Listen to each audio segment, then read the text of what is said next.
Thanks for meeting up with me once again at the back of the pack in my world of running behind. I'm Joey Metzger, your race director on this very slow endurance run. Today in episode 5, I thought it'd be a good time for a little solo effort. I'm going to give you some updates on what's upcoming on the pod, kind of a Q2 preview, and then tell you about my current training regimen, or complete lack thereof. And finally, I wanted to wax poetic a little on a topic near and dear to me called optimism. So sit back or throw those shoes on and head out for your run. I think it should be a pretty casual one today, maybe some light steady state or endurance. I promise to have you back before you know it. Get laced up, put those headphones in, and I'll see you on the other side. Okay, it's episode 5, and today it is just me. It is just Joey. Like, remember Will and Grace when Sean Hayes was just Jack? Yep. This is just Joey. Just me. I know. Sorry, I apologize. I'm sure a lot of you are thinking, hey, you finally had some really good guests and some great topics, and it was getting really interesting, and now we're stuck with you again. I'm sorry. I apologize. I just thought timing-wise and topic-wise, I thought this would be a good time to do another, solo show, just something with just me, but I'm sorry if that bores you. I am going to fully disclose something that maybe will change your life. And maybe you know about it, maybe you don't. But there is this great little secret button feature called Mark Has Played on most of your podcast apps. If you scroll to an episode and you find the different features, there's one called Mark Has Played. You click it and it's like magic. You skip to the end of the episode and you go right to the next one. Now, if you're listening to this episode when it releases on April 12th, well then, I'm sorry, you're out of luck because there is no new episode and you'll skip to dead air because, God forbid you listen to another podcast, but there might be a few I might approve. But music is fine, but you don't want to be listening to another podcast. But so if you skip it when there's already another podcast, you'll just go to the next one. So there you go. Mark Has Played. Very simple. So now that I got that out of the way, today's episode, I'm going to talk a little bit of the plans in the upcoming schedule for the podcast, kind of a Q2 preview. Then I'm going to go through my current training plans or complete lack thereof training plans, and what I'm doing today, today, April 12th, being the day this releases. And then I'm going to touch on a topic that is near and dear to me and makes up a big part of my life, and that topic is optimism. So, yeah, should be fun. If not, Mark Has Played, guys. Just hit Mark Has Played and go listen to your favorite music. Gaga's got a new album. It's awesome. We've been listening to that a lot at our house. Anyways, okay, let's start with the pod. Where am I headed with the pod? Well, today you got boring old me, but after this, so I'll give you a little heads up. If you're listening to the podcast today, April 12th, when it releases, I am, as you listen, down in southeastern Minnesota at the Zumbro River bottom. I am doing a 34-mile trail race put on by Rocksteady Running. And, we'll get to that. I don't know. I might be in a lot of pain about the time you're listening to this. But my next guest is also down there doing a different race, but he's at the same place. And he's my next guest, and I'm super excited to talk to him. We've been messaging. We're buddies on Strava.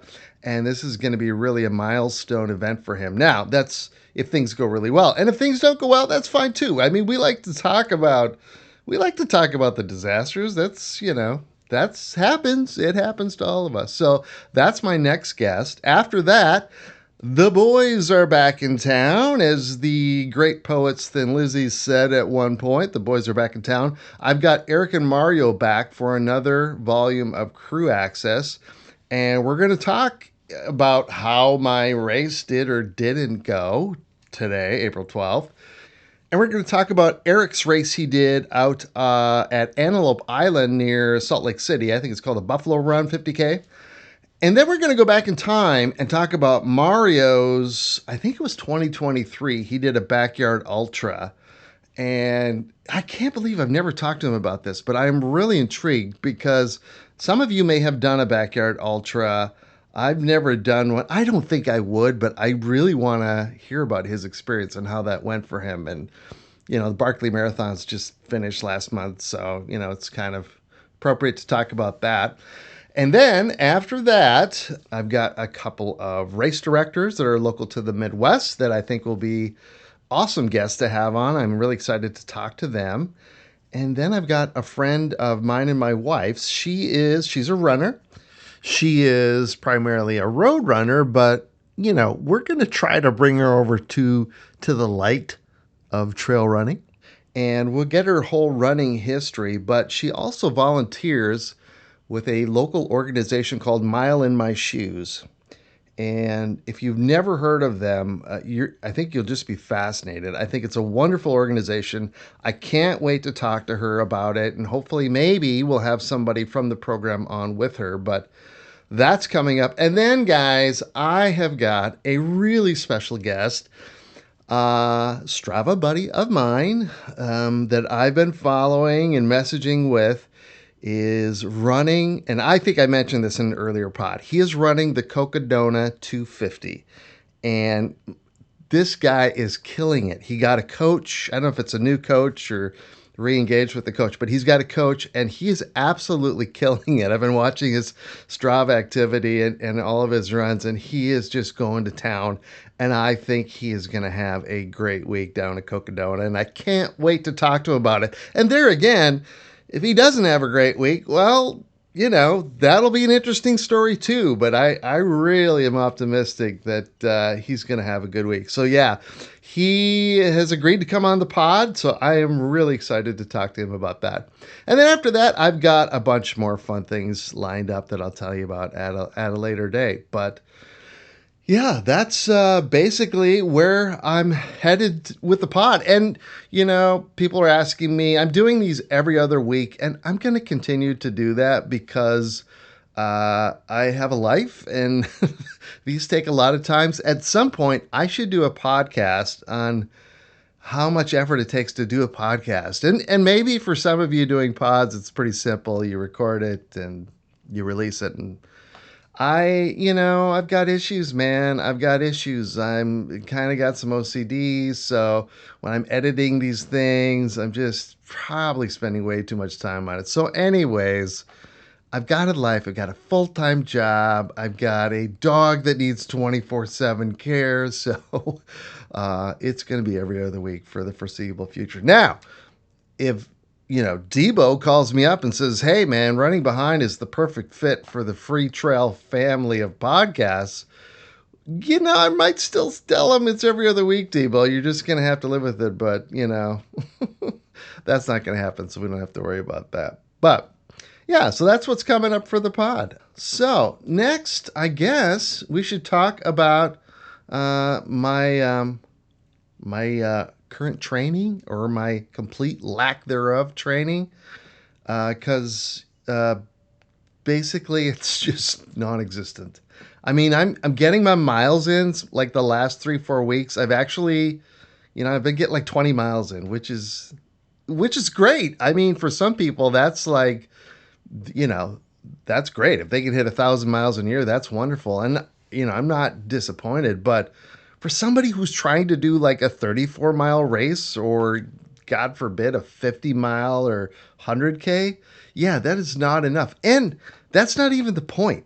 The point is my training is so sporadic, and there is absolutely zero structure right now. It's just, do I got time to get on the treadmill and get a few miles in? Great. Do I have time on the weekends to do a 2 or 3 hour treadmill run? Great. Because I haven't had hardly any time to get outside and do any running. Not that the weather's been cooperating that great around here in Minnesota, in my area lately anyways. But So yeah, my training right now is really non-existent, and there's a couple reasons for that, and I'll get to that. But let me tell you like last year, for example, last year and the year before, 2023, 2024, my training was so much better. Not, I mean, you wouldn't see it on my finishing times. I still finished pretty much dead frickin' last, in every race I've ever done. But last year I started the year. I'm a Free Trail Pro member, so I use their training plans. And last year I was hitting that thing. Yeah, you miss a day or two here, but for the most part, I was hitting every day, and it's all prescribed stuff. And one of the reasons I really like their plans is that they're time based. So instead of like you have to do so many miles, it's like, oh, you got to run for 60 minutes. You have to run for 3 hours on your long run. And then it's all really broken down into good stuff like intervals with VO2, threshold runs, tempo runs, all of that. So yeah, last year I started out really good on one of these free trail plans, training plans for, I think, the 50K. Did my first race, which was that 20-mile Willow race. Maybe you've seen my film about it on my YouTube channel. That went pretty well. I finished, fourth from last. So, yeah, that's fine. But time wise, I was very happy with my day and I felt very good. And then, of course, after that, not long after that, I tore my hamstring. And so that kind of messed things up. And then not long after that, my knee was hurting so bad. I went over to TRIA, which is our orthopedic clinic, and got an MRI, and they're like, "Oh yeah, you got a problem with that." Went to the physical therapist, and he's like, "Oh, your knee's fine. You just need to do more stretching. You're just getting old, not flexible. You're drying up." So and then I kind of got back on track a little bit last year and was getting ready for the Mammoth 50K, Mammoth Trail Fest race. And of course, I didn't do that. And I kind of get into that a little bit more detail with what was going on with Ricky. But so, and then the year before that, I forgot where I got my training plans, but also I was, I had everything like printed out. I had, freaking Excel spreadsheets with all my workouts, and I was hitting them. This year, since like last fall, I have nothing written out. I'm just like, I got to get some miles in. And of course, very little of it is structured. It's just get on the treadmill, get some miles. Um, there's a couple times where I've done some of these iFit workouts are like built in like intervals or progressions and stuff. And I've done some of those, but yeah, I am not in shape to be doing what I'm doing today. So today, yeah, like I said, rock steady running, great organization. Maybe someday I'll get John Storkamp, who's the race director for their races, on, but they do wonderful races here in Minnesota. The first one they do of their season is Zumbro River Bottoms Endurance Run.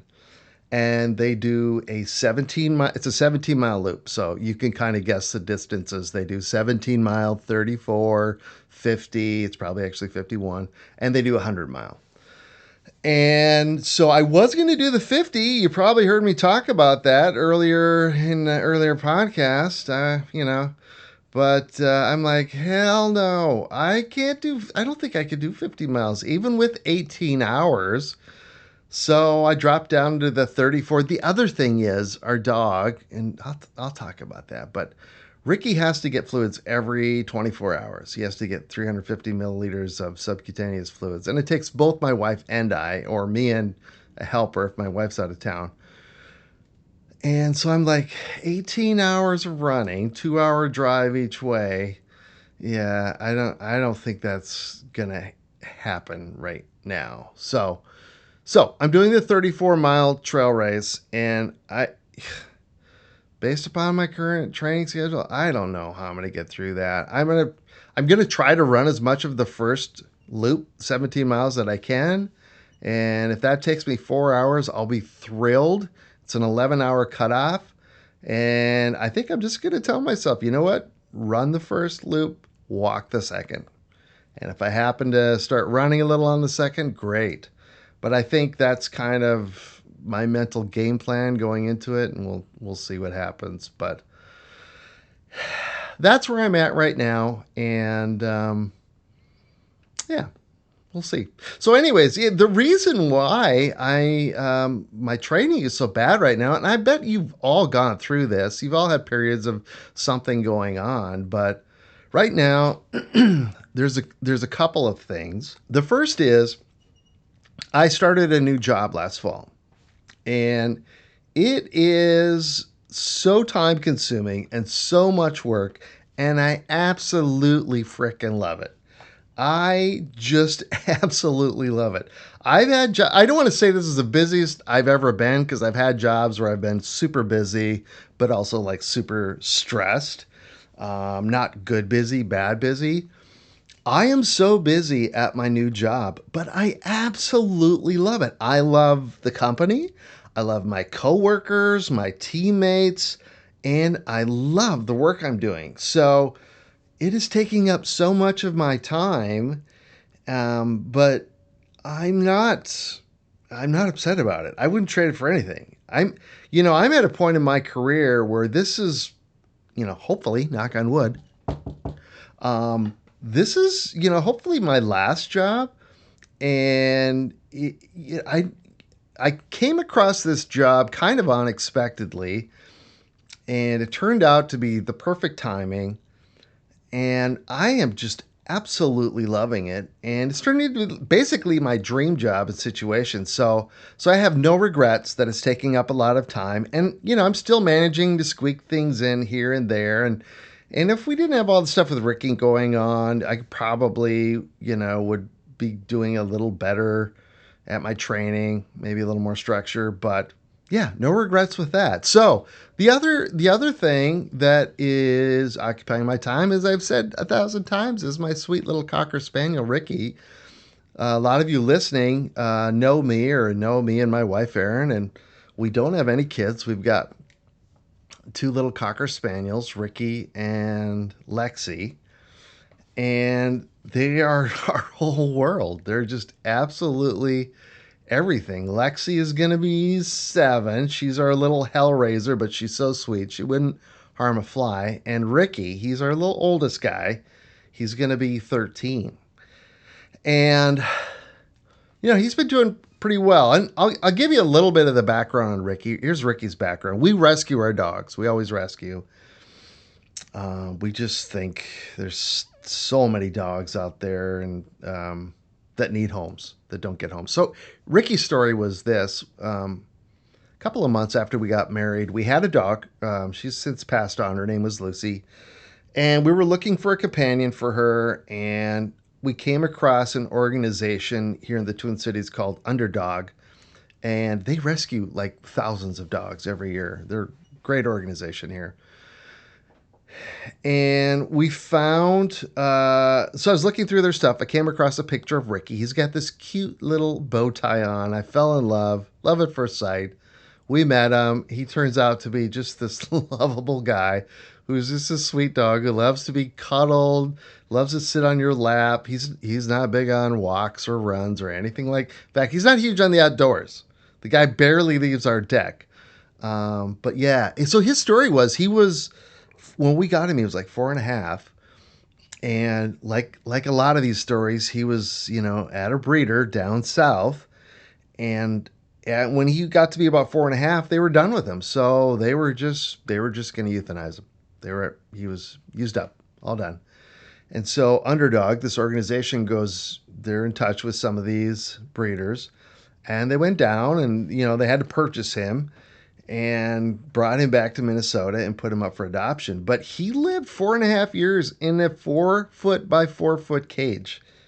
That was his life. He didn't interact with other dogs. He didn't know how to wag his tail. He had never barked. He still to this day, when he has to go to the bathroom, he circles in a tiny little circle like he was still in his kennel. Still to this day. I still get choked up thinking about that. But once he got out of that environment, he found that he loves other dogs. He loves humans. He craves their company. And so he's turned out to be the sweetest guy. Absolutely, we love him.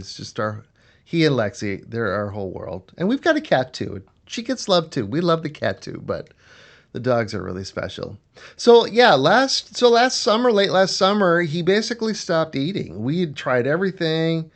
It happened kind of after he had some dental work done, and he just got picky, and then he stopped eating, and we took him everywhere. And eventually, in early September, he was diagnosed with like a stage 4 kidney disease. And we actually got that diagnosis probably about 3 weeks before I was supposed to go out to Mammoth Trail Fest, 50K. Uh, Aaron and I were going to fly out there, and we had a dog sitter lined up to take care of the dogs. Well, we just canceled it because it's like we couldn't leave Ricky, and so we dropped everything. Lost all of our Airbnb. They were very nice, but there was no way they could refund, so we lost all that money. We got our money, I think, money or credits back on our flights. I emailed Tim Tollefson and I just said, "Hey, dude, I know there's no refunds. I just wanted to say to donate my shirt or whatever, my goodies to someplace, make him go someplace good." Well, he was so nice. He emailed me back like right away, like within an hour. He emails me back. He's like, "Not a problem. We are already refunding you. You can come back in 2025."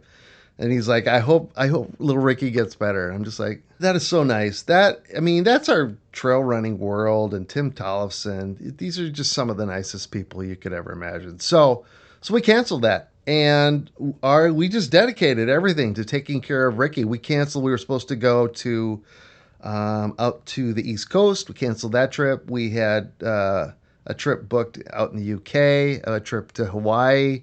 We just canceled them all, and we said we're going to take care of Ricky. So what we do with Ricky now, he's on 7 different medications. He has a special food that basically has to be force-fed to him every day, 3 to 4 times.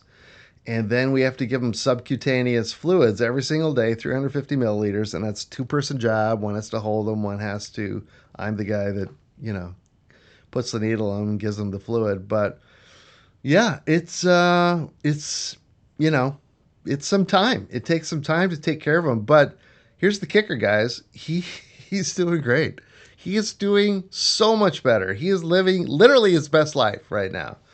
His recent vet visit, all of his test results came back. His kidney and urine and protein. Now, they're not back to normal. They're still really bad. He still has very bad kidney disease, but they're so much better than it was in September.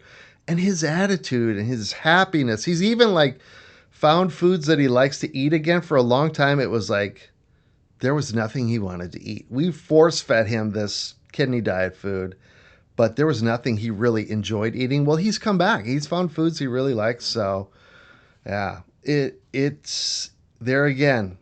It has taken a lot of time away from other things we would be doing, traveling, training for trail races, things like that. But couldn't be happier. Absolutely no regrets. The fact that he's doing well means absolutely everything to us. So plan this year is I am going to do the Mammoth 50K. We are going to drive out there as a family, take Ricky with us because we can take him places. We just bring all his medicines and stuff with, and he travels really well. So we're driving out to the 2025 Mammoth 50K. I'll probably talk about that more as I get closer to that date. But yeah, training sucks right now, but I'm okay with that. It's fine. It is what it is. And I'm sure everybody has been through this. And sometimes it's just like, we don't get motivated to train. And so we lose track of it and we don't stay dedicated, and it kind of is what it is. But yeah. So, with very little training today, April 12th, if you're listening then, I am trying to go on very little training around the Zumbro endurance run 34-mile course, but I'm sure it'll be fine. Hey, Eric from Crew Access, he did the 50K on Antelope Island, and he had only run he had like knee issues, and he'll talk in more detail about that on the next episode of Crew Access. But he'd only run 4 total miles in the month of March, and he flew out to Antelope Island and he got it done. I forget what his time was, but he got it done, 50K. So Yeah. Hey, Eric can do it. I can do it, right? I'll be fine. I'll be fine. It's 11-hour cutoff. Doesn't have me scared. I think I'll be close. I'm pretty sure I'll be one of the last. If I get done at 10 hours, I'll be thrilled. So we'll see. Yeah, we'll see. That's my training updates and what I'm doing today down at Zumbro. The other topic I kind of wanted to talk about is, like I said, it's something that really encompasses a huge part of my life.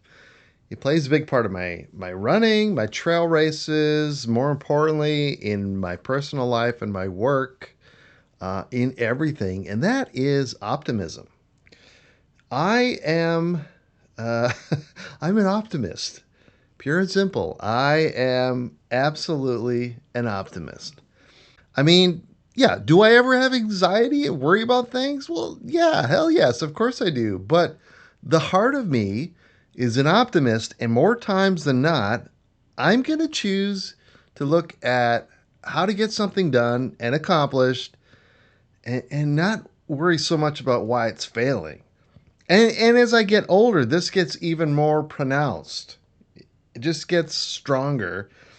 Sometimes I think it drives my wife crazy, but yeah, I am an optimist, guys. So I guess how did I become that? What does it even mean? Well, that's kind of there's a story there. So here we go. I'm telling you, you can hit that Marcus Played button, and I will not be offended. It's fine because this is a story here. I'm gonna do some ranting and rambling, but yeah, this it's funny because I remember exactly the moment I became an optimist. I don't remember what day of the week it was, but I remember the month. I remember the circumstances, all of that. So let's go back a ways. I'm in college, living in Grand Forks. I was trying to go to school, but I was working a full time job. I had left my home in Minot, North Dakota, where I was born and grew up. Went to Grand Forks with a buddy. We rented an apartment going to UND, going to school, and I was working a full time job at a restaurant, Hardee's, for those for those interested, and going to school. And then eventually, I got kicked out of school because I had horrible grades because I didn't go to classes. I had two classes that I went to. One was they had just started the space studies program at UND, and so I'm a nerd. I love space. I went to that class. Buzz Aldrin was one of our teachers. I didn't care for him much, but that's a whole nother podcast. But the class was really interesting. We were all doing projects related to, at that time, it was just a concept called the International Space Station. This was well before there actually was one. We were all working on projects around that. So that was great. And then I had an acting class. I went to that. And then the other ones, I didn't freaking go to anything. So I got, my grades got really bad and they kicked me out. And so living in Grand Forks, working a full-time job, and then my roommate left. So I didn't have another income, so I had to move to a smaller place, trying to make ends meet. And then I got in a little trouble with the police. As I phrase it, I was locked up in prison. My wife gives me shit for that. She's like, "You weren't in prison, you were in jail."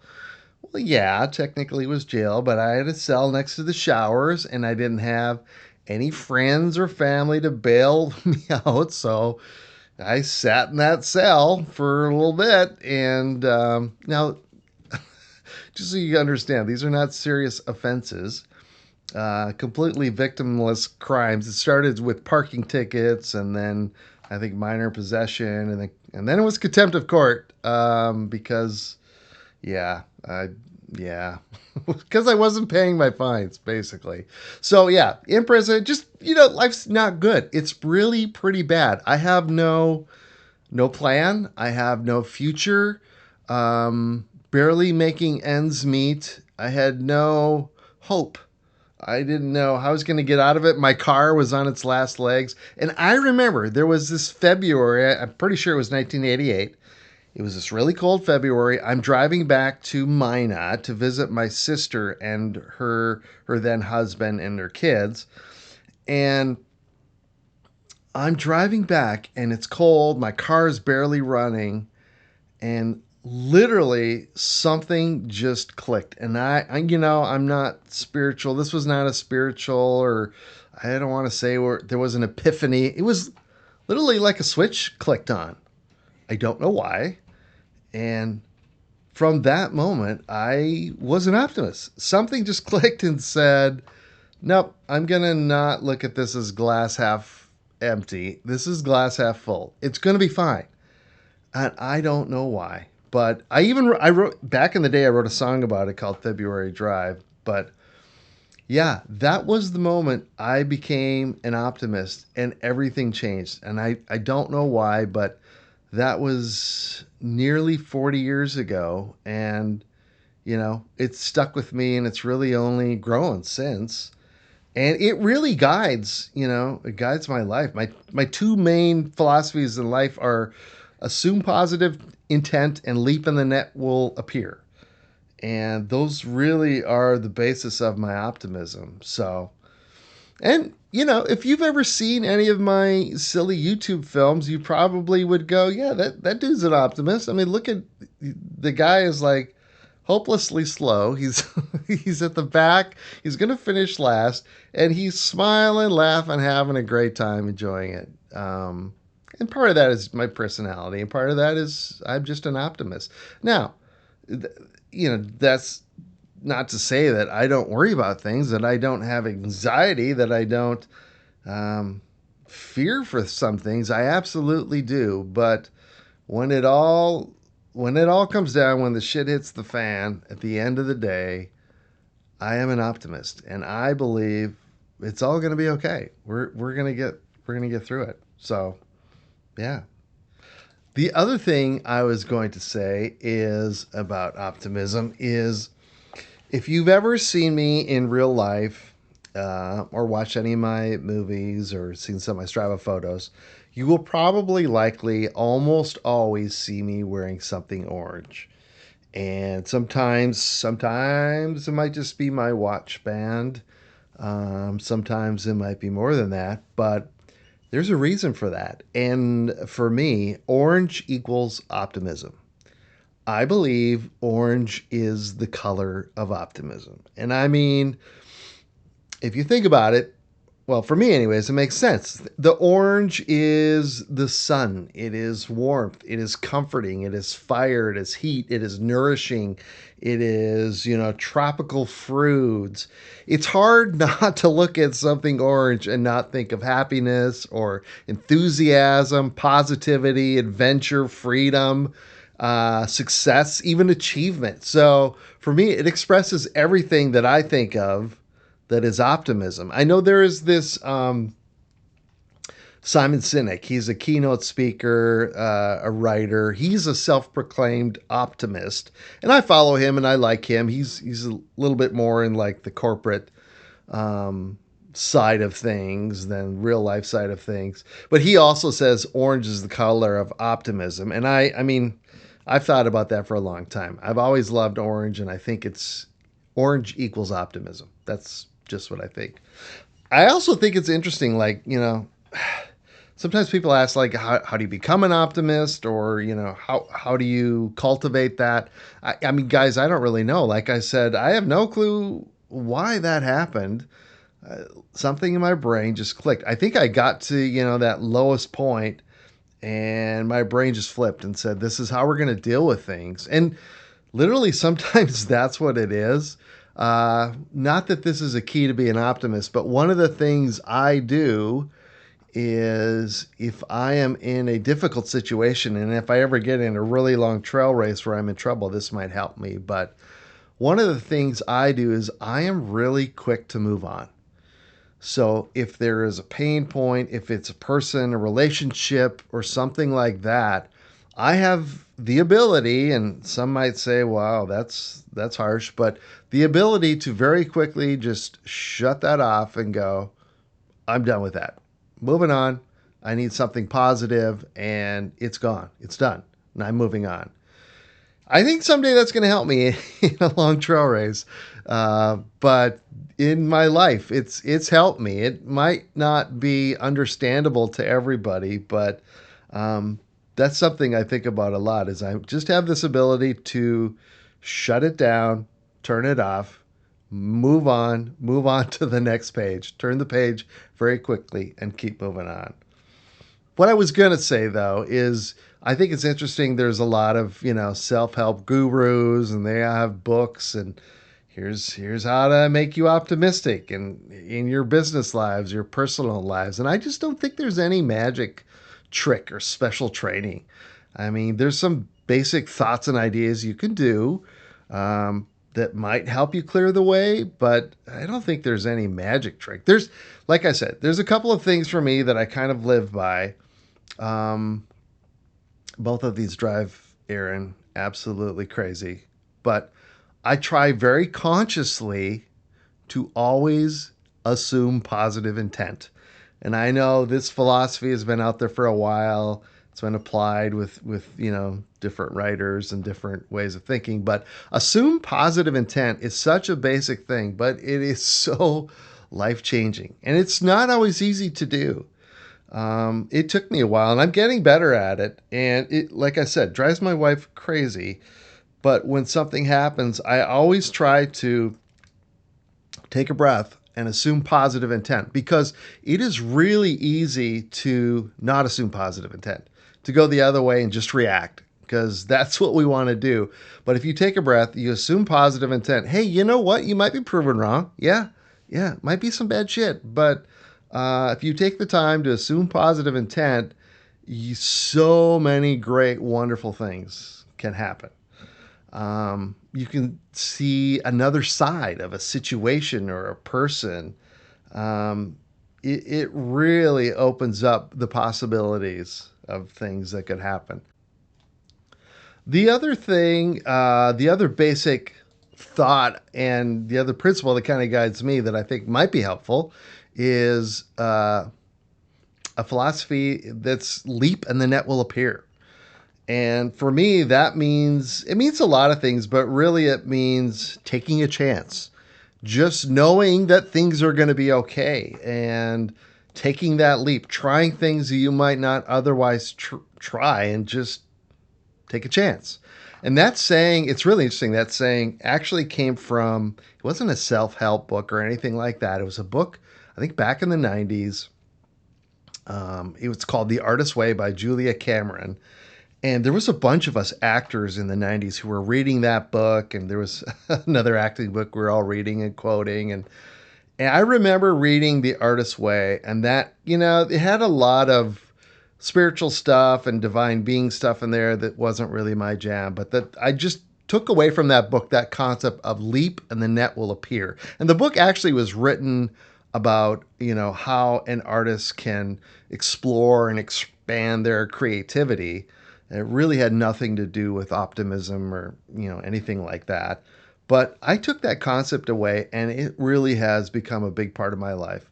And, guys, the net, it might not be what we think it's going to be. It might not be as soft a landing as we hope, but just believing that a net will be there and vowing to leap is really, really big part of my optimism. And it's really a different way of looking at life for some people. And for me, it's absolutely everything. So, yeah, there it is.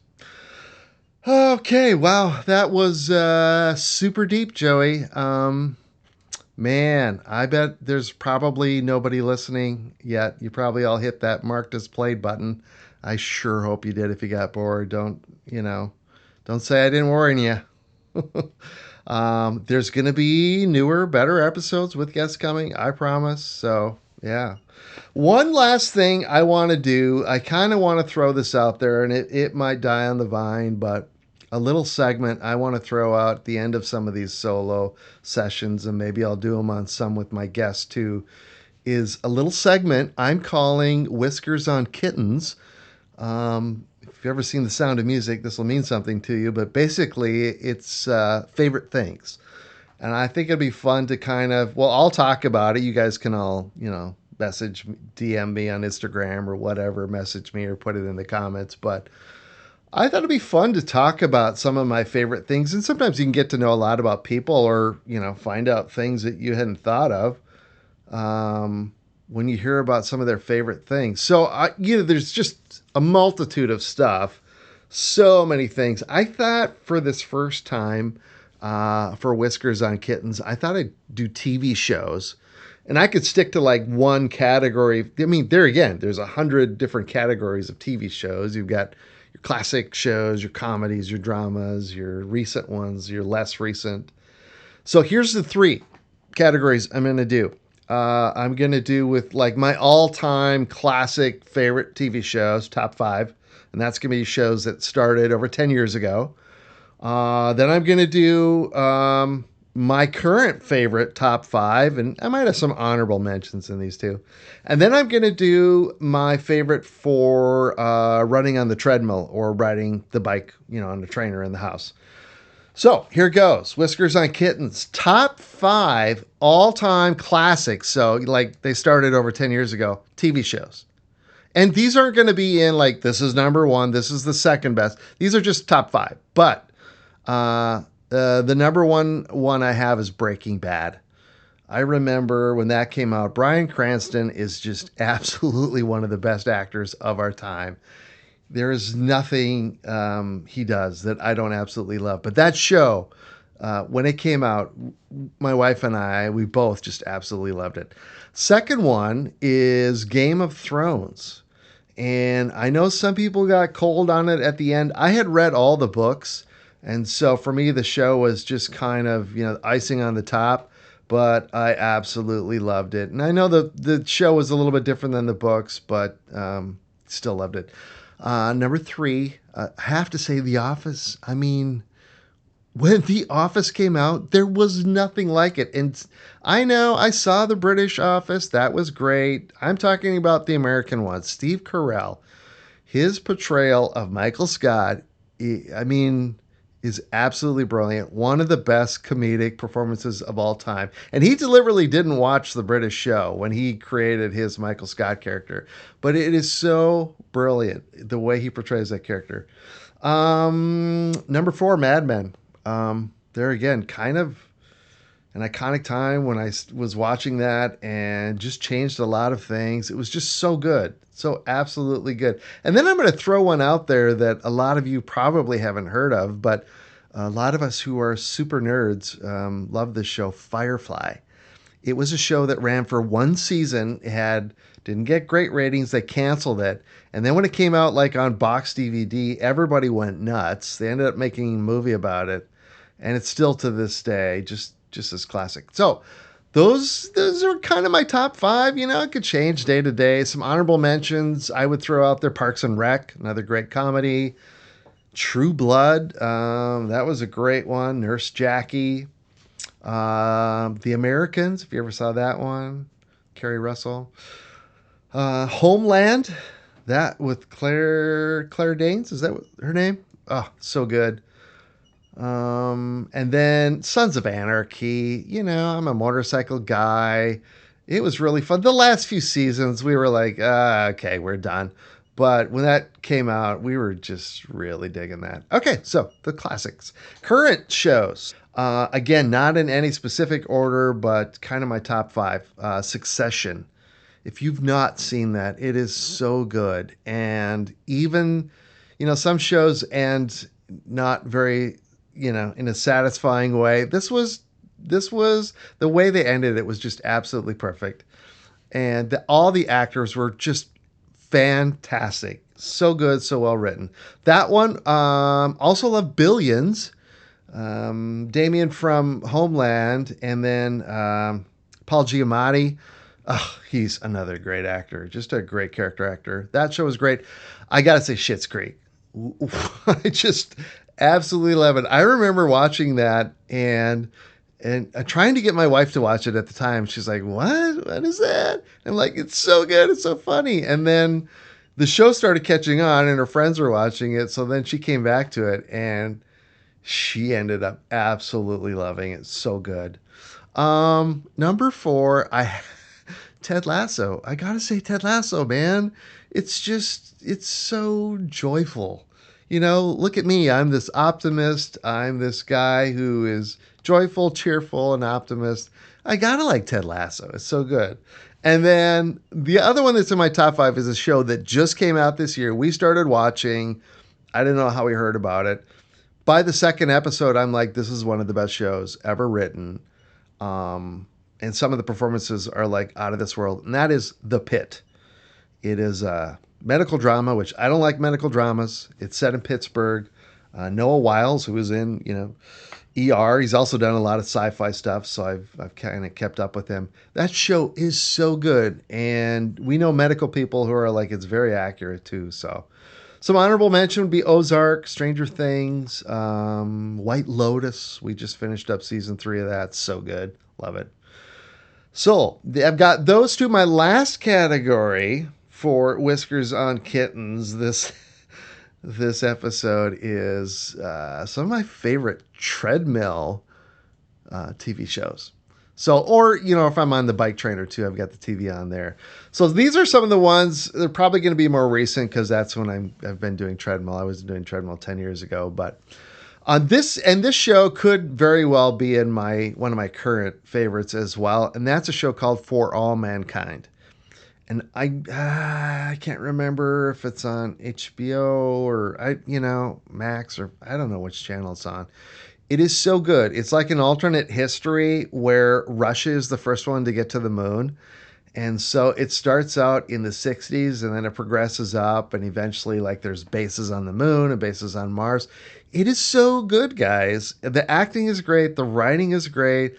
I can remember being on the treadmill, doing a long run, watching and like crying, and then I'm laughing. It's just so good. The other one that I've been watching recently was Killing Eve. Just finished up the final season of that on the treadmill. That was great. Severance. I love that show. I have not yet. Don't spoil it for me. I haven't watched season 2 yet, but yeah, Severance is a great show. I'm anxious. I was waiting until they dropped all the episodes to watch season 2. Some of the other ones I've watched on the treadmill are Silo. These are heavy sci-fi stuff. I guess I kind of like that because I don't have to pay as much attention to it. Peripheral, which is based upon the book by, what's that guy's name? I can't think of the guy's name, but Peripheral. And then Dark Matter, another sci-fi one. Those are all great for the treadmill. The other ones, I'd throw out there would be maybe... Picard, that's a great show. I did some of that on the treadmill. Slow Horses, which is a British kind of spy drama show. Yeah, so there you go, guys. Whiskers on Kittens. Send me your comments. Send me your shows. What's your classic favorite shows, your current favorite TV shows, and then some of the ones you like to watch when you're doing the treadmill or on your bike trainer. So, well, that's it for today. I don't know if you listen to this. Maybe nobody ends up listening to the whole thing because you hit marked as played, and I'm totally fine with that. But yeah, we'll see how I do today down at Zumbro. But hopefully I finished. But I bet you I got a smile on my face, and I bet I'm having fun, and I bet I got some frickin' orange on too because, orange equals optimism. So... till next time, guys. I'll talk to you soon. Episode 5, Locked and Loaded. And if you're still listening, well, that's your own damn fault. I told you about that mark as played. Seriously, though, thank you for listening. I certainly hope these are interesting or entertaining for some of you. And don't forget to rate, review, or comment. That really helps grow the pod. As always, check out the show notes for links to my YouTube channel, Run Joey Run, my Instagram, and my Strava. Until next time, cheers, and take care of yourselves. Keep moving, even if it is one step at a time. You can do this. Stay optimistic and don't give up. You will cross that finish line.